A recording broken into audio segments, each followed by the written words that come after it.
Let's get some more perspective now on this latest spat between the United States and Venezuela with someone well versed in the country's relations. Joining me now is Gregory Wilpert. He's co-founder of VenezuelaAnalysis.com, also the author of Changing Venezuela by Taking Power, the History and Policies of the Chavez Government.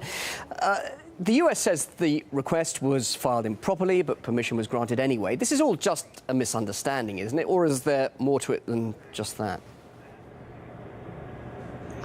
Well, I think there's more to it, partly because we know that similar request for use of airspace was denied to Evo Morales, and the United States obviously could have, and they eventually did, give permission for the overflight, and that just shows that it was within their discretion of doing so in the first place. I think it's basically just a show of force, of muscle, and this comes at a time when the United States is increasingly isolated, and this is really one of the few resources it has to show its power internationally. You mentioned the incident concerning Evo Morales of Bolivia. He's actually, as a result of this latest incident, called for a mass withdrawal of Latin American ambassadors to the US. Is that not, though, an overreaction?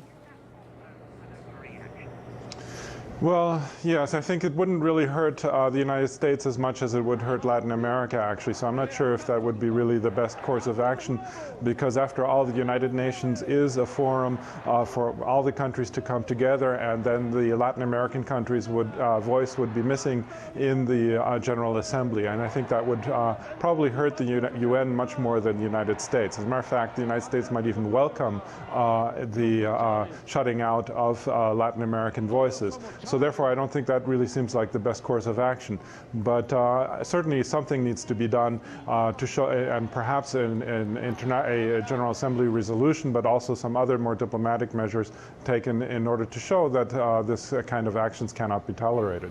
And talking about hurting either side here, overall, looking at the very highly strained relations between South America and the US, who's got more to lose over this current strain, particularly amongst significant Latin American countries? Well, I think the United States actually has quite a bit to lose, and it's losing more and more. As a matter of fact, if we look just last week, or this past few days actually, Brazil's President Dilma Rousseff canceled a trip to the United States that was planned a long time ago over the whole spying scandal that the U.S. was involved in Brazil. And that just shows that more and more people and more countries are resisting the exercise of U.S.